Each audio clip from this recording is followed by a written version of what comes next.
Irmãos queridos, nós vamos abrir a palavra de Deus no livro de Atos dos Apóstolos, capítulo 17. Atos dos Apóstolos, capítulo 17.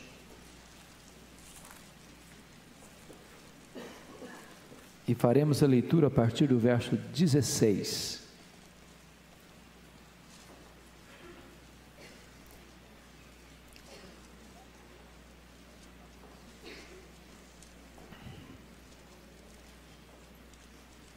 O discurso de Paulo em Atenas. Enquanto Paulo esperava Silas e Timóteo em Atenas, o seu espírito se revoltava em face da idolatria dominante na cidade. Por isso dissertava na sinagoga entre os judeus e os gentios piedosos. Também na praça, todos os dias, entre os que se encontravam ali. E alguns dos filósofos epicureus e estoicos contendiam com ele, havendo quem perguntasse: que quer dizer esse tagarela?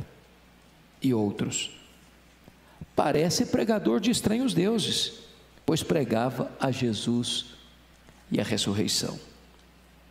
Então, tomando consigo, o levaram ao Areópago, dizendo: poderemos saber que nova doutrina é essa que ensinas?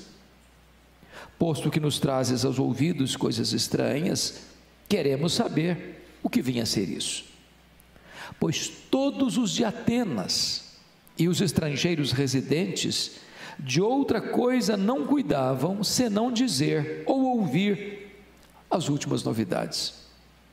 Então Paulo, levantando-se no meio do Areópago, disse: senhores atenienses, em tudo vos vejo acentuadamente religiosos, porque passando e observando os objetos de vosso culto, encontrei também um altar no qual está inscrito: ao Deus desconhecido. Pois esse que adorais sem conhecer é precisamente aquele que eu vos anuncio, o Deus que fez o mundo e tudo o que nele existe. Sendo ele o Senhor do céu e da terra, não habita em santuários feitos por mãos humanas, nem é servido por mãos humanas como se de alguma coisa precisasse, pois ele mesmo é quem a todos dá vida, respiração e tudo mais. De um só fez toda a raça humana para habitar sobre toda a face da terra, havendo fixado os tempos previamente estabelecidos e os limites da sua habitação, para buscarem a Deus, se porventura tateando possam achar, bem que não está longe de cada um de nós, pois nele vivemos e nos movemos e existimos, como alguns dos vossos poetas têm dito, porque dele também somos geração. Sendo, pois, geração de Deus, não devemos pensar que a divindade é semelhante ao ouro, à prata ou à pedra, trabalhados pela arte e imaginação do homem. Ora, não levou Deus em conta os tempos da ignorância. Agora, porém, notifica aos homens que todos, em toda parte, se arrependam, porquanto estabeleceu um dia em que há de julgar o mundo com justiça, por meio de um varão que destinou e acreditou diante de todos, ressuscitando dentre os mortos. Quando ouviram falar de ressurreição de mortos, uns escarneceram, e outros disseram: a respeito disso, te ouviremos noutra ocasião. A essa altura, Paulo se retirou do meio deles. Houve, porém, alguns homens que se agregaram a ele e creram. Entre eles estava Dionísio, o Areopagita, uma mulher chamada Dâmaris, e com eles outros mais. Amém.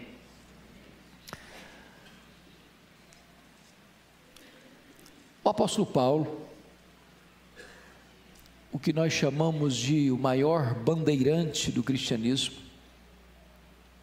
aquele que foi o paladino da fé, o maior pregador, evangelista, teólogo e plantador de igrejas da história do cristianismo, depois de ser preso em Filipos, escorraçado de Tessalônica, enxotado de Bereia, chega sozinho, deixando para trás Timóteo e Silas na cidade de Atenas, a capital intelectual do mundo, a cidade aspergida pela mais refinada cultura humana, o berço da filosofia e das artes, a terra dos grandes luminares do saber humano, dos grandes eruditos que encheram bibliotecas com a sua erudição, a terra de Péricles, de Sócrates, de Platão, de Aristóteles, dos grandes pensadores humanos. E é curioso que quando Paulo chega nesta cidade encantadora, com seus belos palácios, com seus templos religiosos, com seus monumentos arquitetônicos de beleza singular, de uma riqueza esplêndida, diz o texto que o seu espírito se revolta. Ele não se encanta com os monumentos, ele não visita a cidade como um turista desatento. A sua alma como que é oprimida pelo espírito da falsidade religiosa que campeava naquele reduto tão intelectualizado. E diz a Bíblia que em virtude disso, ele vai para a sinagoga onde os judeus e os piedosos, oriundos do campo gentílico, convertidos ao judaísmo, se reuniam, e ali ele conversa com eles, ali ele disserta acerca da palavra de Deus com eles. Isso é fazer os sábados, porque no sábado é que eles se reuniam nas sinagogas. Porém, Paulo não era um pregador entre quatro paredes. Paulo era um homem que estava onde as pessoas estavam. Por isso diz o texto que todos os dias, sem exceção, ele ia para a ágora, ele ia para a praça. E a praça dos gregos, chamado ágora, não era uma praça como a nossa hoje, com jardins, com bancos. Não, a praça era o cenário político mais importante dos gregos. A praça era o local onde os pensadores, os oradores, os grandes estudiosos e luminares do saber se reuniam para discutir sua cosmovisão com as pessoas. E Paulo vai para lá. E Paulo se insere neste meio acadêmico. E não tarda para que alguns filósofos estoicos e epicureus comecem a discutir com ele, a contender com ele. E esses homens, cheios de empáfia e de orgulho, pela sua cultura refinada, pelo seu muito saber, olham para Paulo com preconceito e o chamam de tagarela. Essa palavra tagarela é uma palavra muito pesada. A palavra grega, spermologos, é a ideia de um passarinho que está no esgoto, catando sementes. Ou, esta palavra significa aquele que não tem ideias próprias, aquele que fica jogando palavras que não são suas, porque não tem ainda a independência para formar a sua própria opinião sobre determinado assunto. E diz a Escritura que diante desse fato, Paulo chama de tal forma a atenção de Atenas, que era uma grande metrópole na época, que os atenienses e os estrangeiros residentes em Atenas, de outra coisa não cuidavam, senão falar das últimas novidades, do que Paulo estava pregando, porque ele pregava a Jesus e a ressurreição.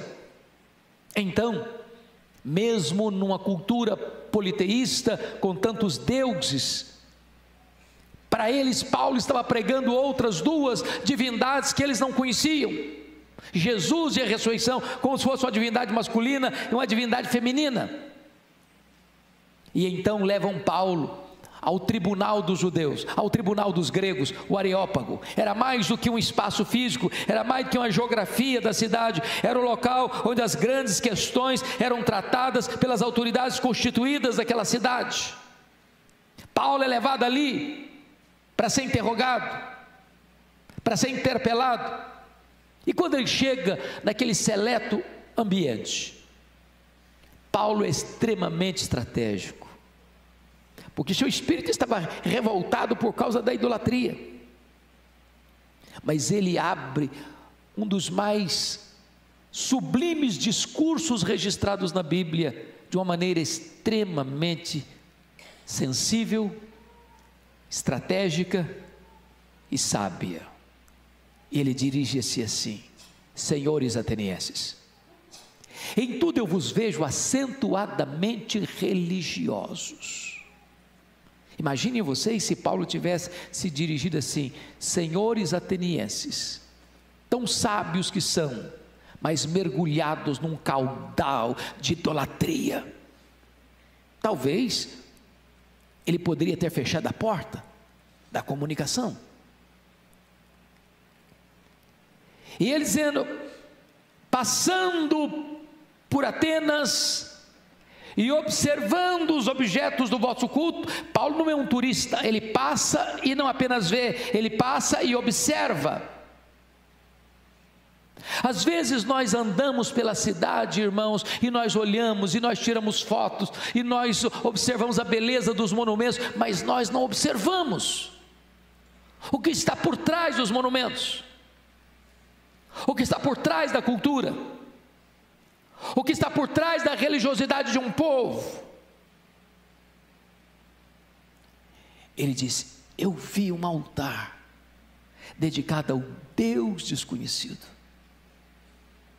Por que isso? Porque dentro da cultura grega havia tantos deuses, que para cada pórtico, para cada templo, para cada monumento, havia uma divindade. E dentro da crendice politeísta deles, eles pensavam: as divindades que nós servimos sem conhecer são iracundas, são vingativas, e toda divindade precisa ter um altar. Mas eles pensavam: e se porventura nós tivermos esquecido alguma divindade, se erigirmos aqui algum altar, essa divindade vai nos punir. E eles então, com medo de correrem esse risco, levantaram um altar ao Deus desconhecido. E Paulo pega este gancho para falar para eles do Deus verdadeiro que eles não conheciam. E então Paulo começa a apresentar para eles o Evangelho. O que eu acho curioso, meus irmãos, é que passaram-se 20 séculos. São Paulo hoje, Rio de Janeiro hoje, Brasília hoje, Belo Horizonte hoje, Fortaleza hoje, ou as outras cidades e capitais do nosso país hoje, não são diferentes da Atenas do passado. Prestem bem atenção vocês. O mundo hoje, como naquela época, tem muito interesse por novidades, mas não tem interesse pela verdade. Se você percebeu, está escrito no versículo 21, pois todos os de Atenas e os estrangeiros residentes de outra coisa não cuidavam, senão dizer ou ouvir as últimas novidades. O mundo tem curiosidade para saber de novas novidades, de novas ideias, de novas propostas. Mas para esse mesmo povo, o Evangelho era considerado coisa estranha. Para eles, Paulo estava pregando coisa estranha. Para o Brasil ainda, o verdadeiro Evangelho é coisa estranha. Mais do que isso, para eles, o pregador era um tagarela. Para eles, o pregador, o apóstolo Paulo, era um tico-tico no fubá, que fica catando sementes aqui e acolá, mas que não tem ideia própria, que não sabe o que fala, que repete o que não entende. Para eles, o verdadeiro Deus era desconhecido. Agora eu pergunto a vocês, não é este o retrato do Brasil também? Não é este o retrato das nações desenvolvidas também? Onde o evangelho é coisa estranha, onde os pregadores são tagarelas, e onde as pessoas não conhecem o Deus verdadeiro. Pensem comigo, depois de 2000 anos, nós ainda parecemos com Atenas, noutro quesito. O mundo hoje, também como naquela época, é dominado por visões distorcidas. Primeira visão, ateísmo. Meus irmãos, esses filósofos que estão discutindo com Paulo aqui, que a Bíblia chama de epicureus, eles eram ateus. Eles não acreditavam em divindade nenhuma. Eles eram materialistas. Para eles a vida era o aqui e o agora. Para eles a vida era o prazer. A meta deles e a filosofia deles era esta: comamos e bebamos porque amanhã morreremos. Não tem vida depois da morte, não tem futuro, não tem eternidade. Agora olha os lugares mais intelectualizados do Brasil, percorra as universidades, percorra os corredores mais cultos do nosso país, percorra a academia, percorra as nações europeias, berço da cultura, e você vai ver que cresce assustadoramente o ateísmo no Brasil e no mundo. As pessoas estão buscando o prazer, as pessoas só pensam no agora, elas não pensam no amanhã, elas não pensam em Deus. Segunda visão distorcida daquela época e de hoje ainda, o panteísmo. Esses que são denominados aqui de estoicos, eles eram panteístas. A teoria de que tudo é Deus. Os estoicos acreditavam que a natureza é o corpo de Deus, e Deus é a alma da natureza, a mãe terra. Eles, além disso, eram fatalistas. Os estoicos acreditavam o seguinte: você não pode mudar o destino cego que foi imposto sobre a sua vida. Você tem que aguentar. É por isso que até hoje você está acostumado com a frase: o fulano de tal sofre como um estoico. Ele trinca os dentes e aguenta.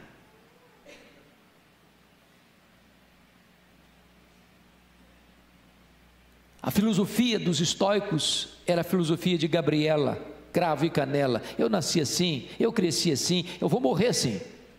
Não dá para mudar. Eles pensavam isso. Mas hoje, os intelectuais do nosso tempo pensam do mesmo jeito.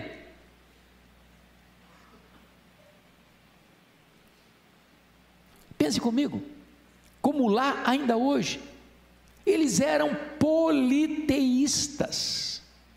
Meus irmãos, na época que Paulo visitou a cidade de Atenas, segundo Suetônio, havia mais de 30.000 estátuas dedicadas aos deuses.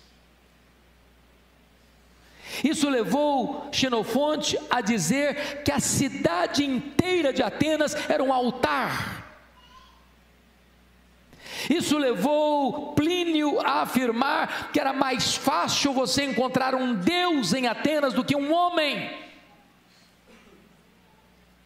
Isso levou Diógenes a satirizar com os atenienses, saindo certa feita, pleno meio-dia, sol a pino, com a lanterna acesa nas mãos. E quando alguém lhe pergunta: o que você procura, Diógenes? Ele respondeu: eu procuro um homem, porque nessa cidade só tem deuses. Era uma cidade politeísta, com muitos deuses. Agora olhe as nossas cidades, e você vai ver que o homem moderno hoje, contemporâneo, tem muitos deuses, que ele mesmo criou. É o seu dinheiro, é o seu sucesso, é o seu prazer, é a sua fama, é a sua glória, é o seu próprio nome. Quantos que hoje, a despeito da sua cultura, ainda se prostram diante de um ídolo? Olha a Índia, que tem mais de 30 milhões de deuses.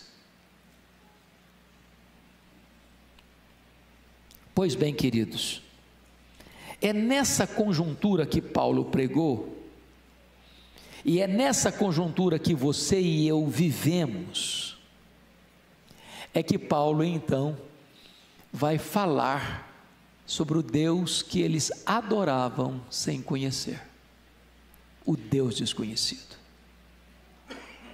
Mas quem é esse Deus desconhecido dos atenienses?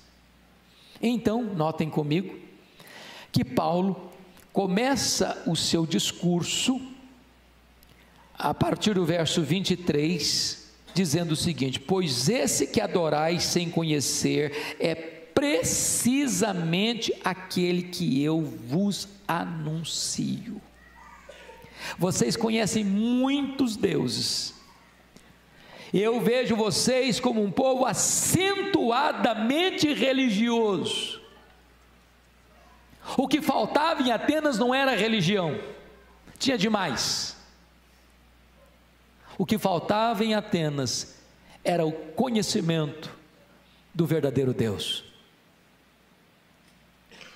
Talvez o que falte no Brasil é o conhecimento do verdadeiro Deus. E quem é esse Deus?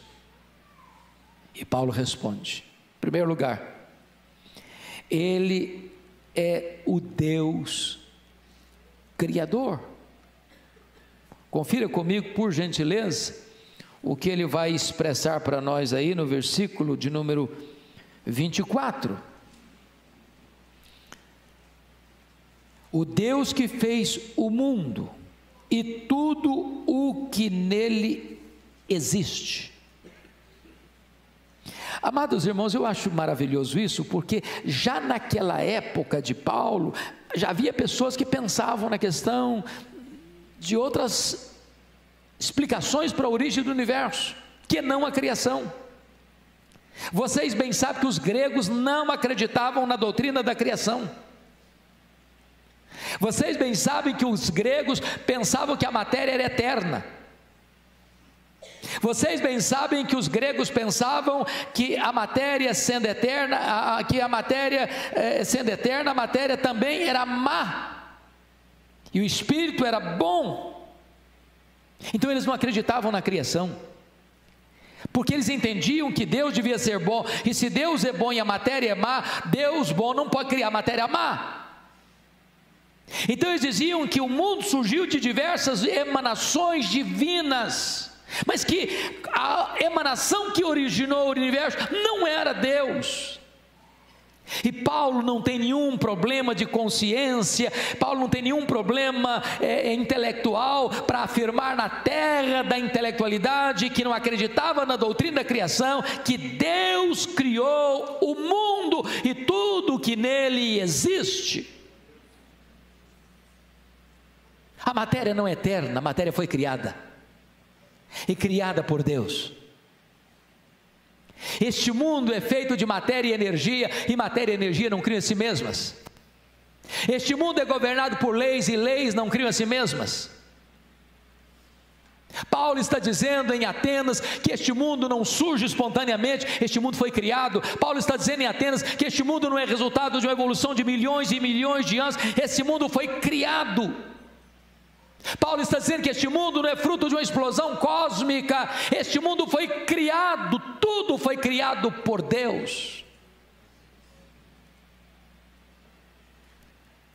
Esta é uma verdade estranha para o mundo hoje.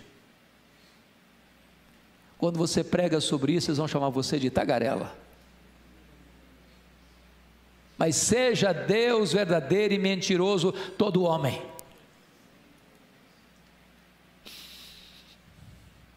Certa feita, em virtude da perseguição da Revolução Francesa, que foi uma onda de ateísmo que invadiu e varreu a França, um desses emissários da Revolução Francesa chega numa cidade do interior e aborda um campesino assim: eu vim aqui hoje para fazer duas coisas. Primeiro, rasgar sua Bíblia. Esse livro é um livro ultrapassado. Uma pessoa informada não acredita mais nesse livro de capa preta. Segunda coisa que eu vim fazer aqui é queimar o templo da sua igreja, porque ter fé em Deus não faz mais sentido. Nós temos explicações necessárias para este mundo que está aí, fora de Deus. E o campesino respondeu com sobriedade absoluta: o senhor pode até rasgar minha Bíblia, o senhor pode até queimar o templo da minha igreja, mas antes do senhor tentar banir Deus da minha mente, o senhor vai ter que apagar as estrelas do firmamento, porque enquanto elas brilharem, eu saberei que Deus existe. Os céus proclamam a glória de Deus e o firmamento anuncia as obras de suas mãos.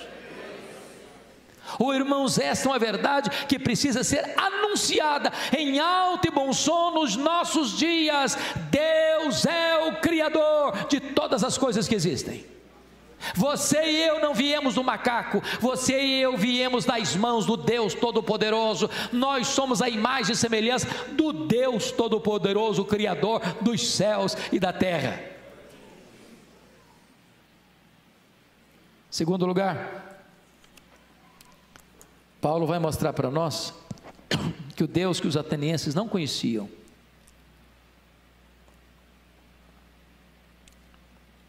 é o Deus da providência. Confira comigo o que Paulo vai afirmar no versículo 25, na parte B. Pois Ele mesmo é a quem a todos dá vida, respiração e tudo mais. Agora confira o verso 28. Pois nele vivemos e nos movemos e existimos. Esse Deus não só criou tudo, mas mantém tudo com vida. Ele não só é o Criador, Ele é o preservador. Ele não é só o Deus da criação, Ele é também o Deus da providência. Se você veio aqui hoje, isso é uma prova de que Deus existe. Se você está aqui nesta noite, isso é uma evidência absoluta de que Ele existe, porque é Ele quem mantém a sua respiração, é Ele quem mantém o seu cérebro funcionando, é Ele quem mantém o seu coração batendo, é Ele quem mantém você com oxigênio em seus pulmões, é Ele quem lhe dá a vida. E sabe, amados, às vezes pelo corre-corre da vida, pela falta de reflexão devida no nosso coração, a gente pode passar pela vida achando essas coisas tão naturais,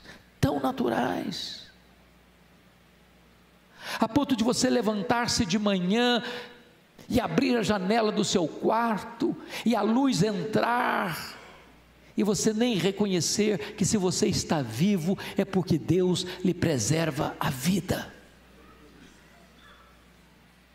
Se você tem pão sobre a sua mesa, não é porque você tem dinheiro, porque de nada adiantaria você ter dinheiro se os campos não produzissem alimento. É Deus quem sustenta.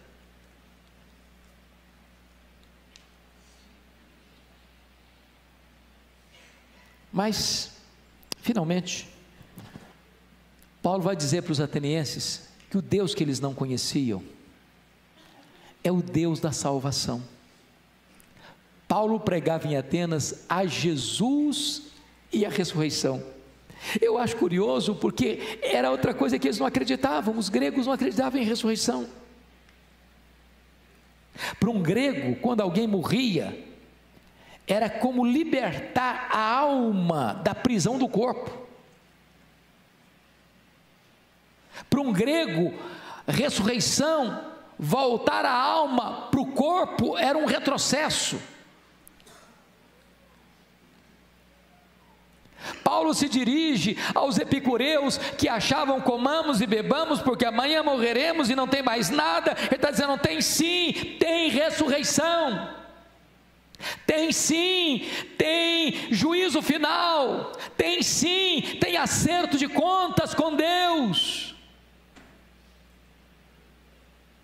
E Paulo então vai mostrar para os atenienses, que se julgavam os donos do saber, que eles estavam mergulhados num caudal de ignorância espiritual, dizendo o seguinte: Deus agora ordena que todos em toda parte se arrependam, se arrependam. E o que é arrependimento?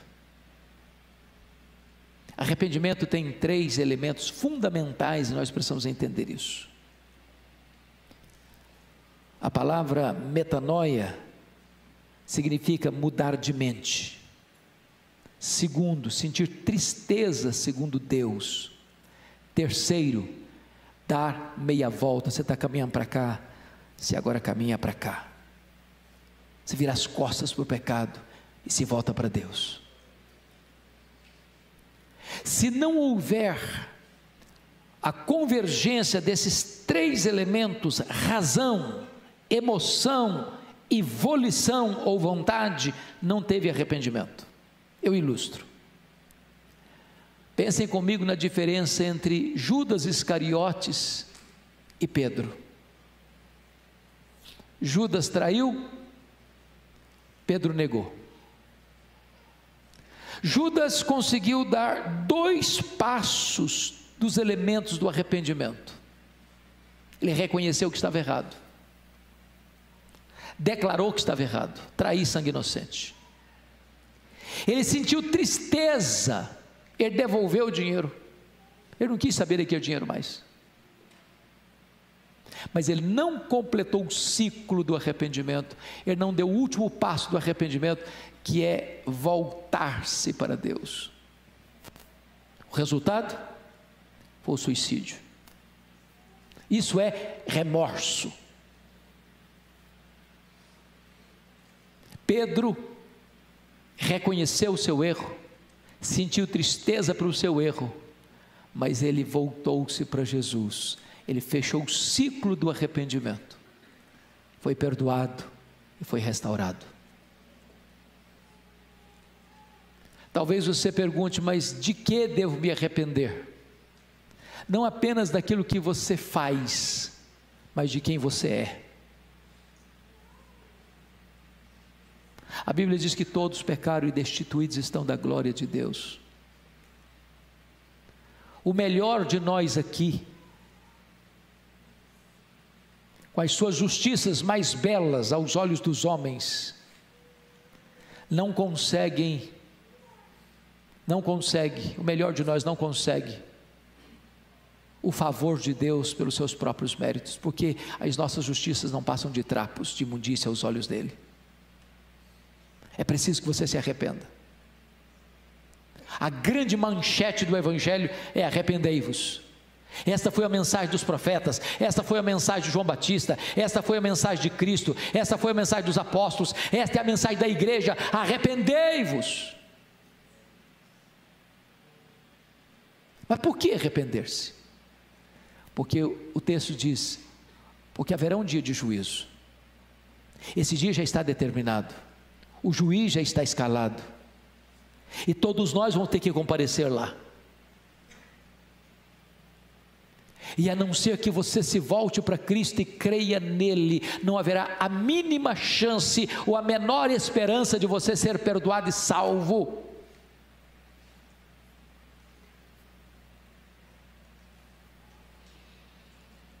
Depois que Paulo termina esse sermão em Atenas, eu acho curiosíssimo, porque o seu auditório se divide em 3 grupos. O primeiro grupo está no versículo 32, uns escarneceram dele. Irmãos, prestemos bem atenção nisso. Às vezes nós imaginamos, você que é um irmão em Cristo, você que é um pregador leigo, você que é um professor de escola bíblica dominical, você que é chamado aqui e acolá para dar uma palestra, para dar um estudo bíblico, ou para lecionar numa sala bíblica, escola bíblica dominical, ou você que prega para o seu amigo, para o seu vizinho, para o seu parente. Às vezes você pensa que quando alguém rejeita a mensagem que você prega, você fracassou. Você não fracassou. Não há fracasso na pregação do Evangelho. O Evangelho, a palavra de Deus, é uma espada de 2 gumes, ela corta de um lado, ela corta do outro, ela salva e ela condena. Quando as pessoas rejeitam a palavra, elas estão trazendo sobre si mesmas a condenação que esta palavra insere. E quantos hoje escarnecem? E quantos hoje zombam? A primeira reação dos atenienses intelectuais foi zombar de Paulo, escarnecer de Paulo. A segunda reação está no versículo 32 ainda, está escrito aí: a respeito disso te ouviremos noutra ocasião. A segunda reação não foi mais agora escarnecimento, não, agora é protelar, adiar a mais importante decisão da vida. Não é este um grande risco hoje? Quando uma pessoa diz, a respeito disso te ouviremos noutra ocasião, sabe o que a pessoa está dizendo? O meu futuro está nas minhas mãos, eu que controlo isso. Essa pessoa é insensata, porque ela não administra o seu amanhã. Nenhum de nós pode ter garantia de que estará vivo amanhã, por mais saudável, por melhor que seja a sua posição social. Isso é presunção.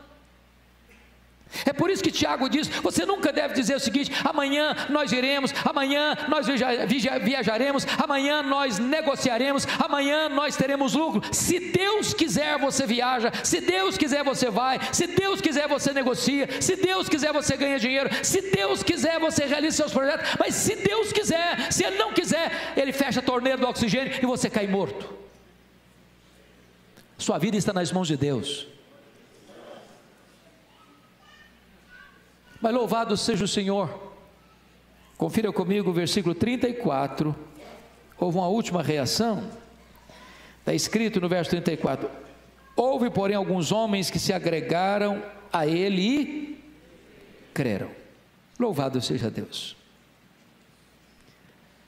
O que me encanta no Evangelho, irmãos, é que a palavra de Deus não volta para ele vazia, sem operar os desígnios de Deus. Então não se acanhe de pregar o Evangelho. Deus tem os seus, e a Bíblia diz que as ovelhas de Cristo ouvem a sua voz e o seguem.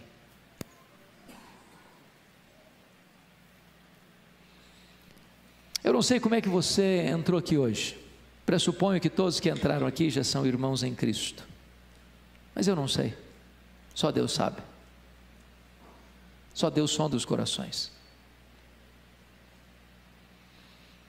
Se você entrou aqui hoje apenas como um religioso, Se você entrou aqui hoje e ainda não se arrependeu dos seus pecados, se você entrou aqui hoje e não está preparado para ter um encontro com Cristo, diante do seu grande tribunal, para dar conta da sua vida, eu quero convidar você hoje para vir a Jesus, para confiar nele, para ser perdoado por ele, para receber dele a vida eterna. Não é sábio deixar isso para amanhã. Os atenienses pensaram que teriam outra ocasião. Eu não sei se aquelas pessoas tiveram outra ocasião. Eu não sei se você terá outra ocasião.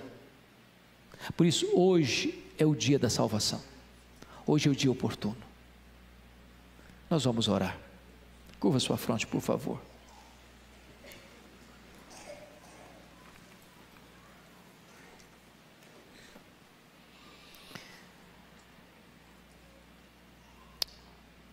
Ah, Senhor, nós te rendemos graças, porque a tua palavra é viva e poderosa. Mesmo num ambiente tão hostil como Atenas, a tua palavra diz que alguns creram. O que nós te pedimos nesta noite, ó Deus, é que se alguém entrou aqui hoje, nesta casa, que ainda não se rendeu totalmente aos pés do Salvador, que esta seja uma noite de salvação. Que agora mesmo tu removas as escamas dos olhos, que agora mesmo tu tires o tampão dos ouvidos, que agora mesmo tu tires o coração de pedra, dando um coração de carne, que agora mesmo tu concedas o arrependimento para a vida e concedas a fé salvadora, que agora mesmo o milagre da regeneração aconteça e a conversão venha à tona, para a glória do teu nome. Mas oramos ainda, para que a tua igreja aqui presente não se acovarde, não se omita, não caminhe pela cidade de São Paulo, outras cidades aqui representadas, como turistas desatentos, só olhando o trânsito ou os monumentos. Que os dramas da cidade aflijam também o nosso espírito, que as dores da cidade também pulsem e latejem no nosso peito, e que a percepção que tivermos, ó Deus, nos arranque do comodismo, para entrarmos nas sinagogas, para irmos para as ruas e para as praças, para irmos para os salões, onde as coisas são decididas nesse país, para ali anunciarmos o Deus que eles não conhecem, na força e na autoridade do teu poder. Ah, meu Deus, em nome de Jesus, tem misericórdia do Brasil, tem misericórdia desta nação, que se prostra diante de tantos deuses falsos. Que esta nação te conheça como o único Deus vivo e verdadeiro. Que essa nação se arrependa da sua idolatria e dos seus pecados e mazelas e se volte para Jesus Cristo, a única esperança. E que tu levantes a tua igreja neste país, para ser uma agência do teu reino na proclamação do glorioso evangelho da graça. Que seja assim, Senhor, em nome de Jesus. Amém. Existimos, como alguns dos vossos poetas têm dito, porque dele também somos geração. Sendo, pois, geração de Deus, não devemos pensar que a divindade é semelhante ao ouro, à prata ou à pedra, trabalhados pela arte e imaginação do homem. Ora, não levou Deus em conta os tempos da ignorância. Agora, porém, notifica aos homens que todos, em toda parte, se arrependam, porquanto estabeleceu um dia em que há de julgar o mundo com justiça, por meio de um varão que destinou e acreditou diante de todos, ressuscitando dentre os mortos. Quando ouviram falar de ressurreição de mortos, uns escarneceram, e outros disseram: a respeito disso, te ouviremos noutra ocasião. A essa altura, Paulo se retirou do meio deles. Houve, porém, alguns homens que se agregaram a ele e creram. Entre eles estava Dionísio, o Areopagita, uma mulher chamada Dâmaris, e com eles outros mais. Amém.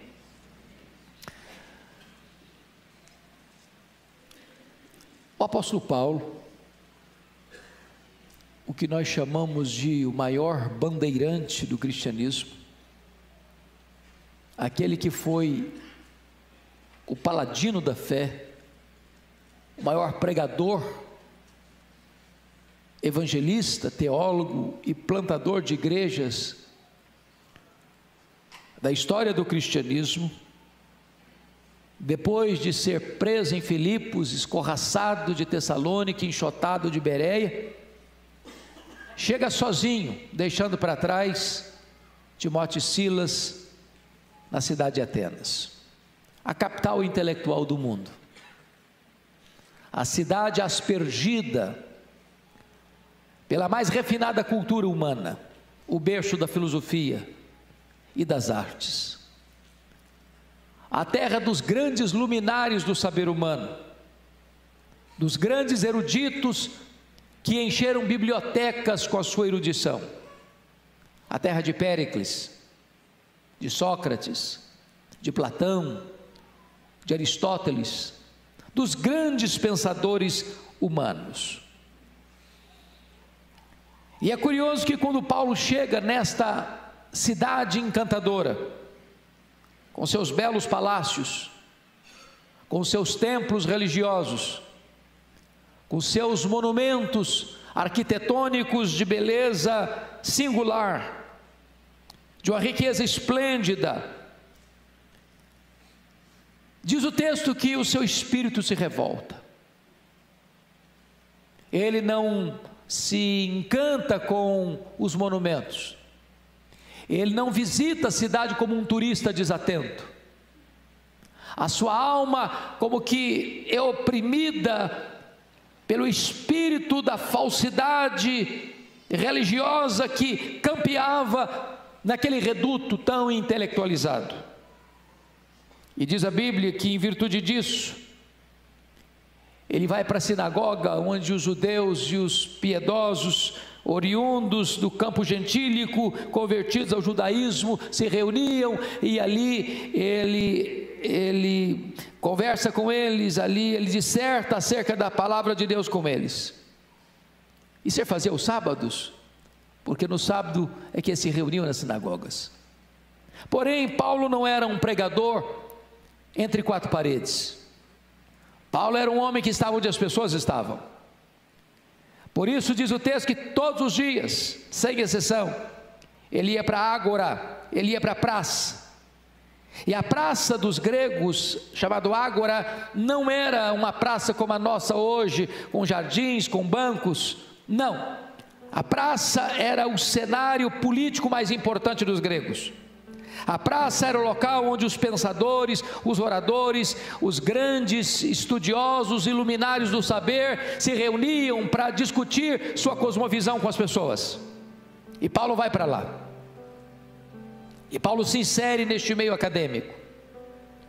E não tarda para que alguns filósofos estoicos e epicureus comecem a discutir com ele, a contender com ele. E esses homens, cheios de empáfia e de orgulho, pela sua cultura refinada, pelo seu muito saber, olham para Paulo com preconceito e o chamam de tagarela. Essa palavra tagarela é uma palavra muito pesada. A palavra grega spermologos é a ideia de um passarinho que está no esgoto, catando sementes.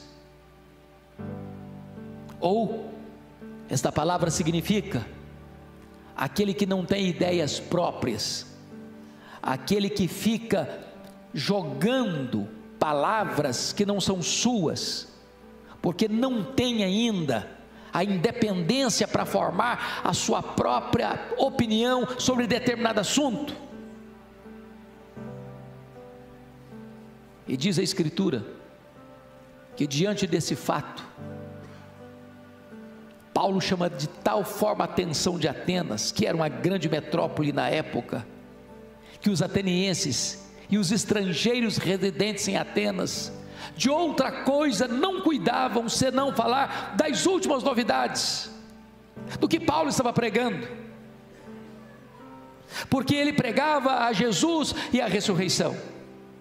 Então, mesmo numa cultura politeísta com tantos deuses, para eles Paulo estava pregando outras duas divindades que eles não conheciam: Jesus e a ressurreição, como se fosse uma divindade masculina e uma divindade feminina. E então levam Paulo ao tribunal dos judeus, ao tribunal dos gregos, o Areópago. Era mais do que um espaço físico, era mais do que uma geografia da cidade, era o local onde as grandes questões eram tratadas pelas autoridades constituídas daquela cidade. Paulo é levado ali para ser interrogado, para ser interpelado.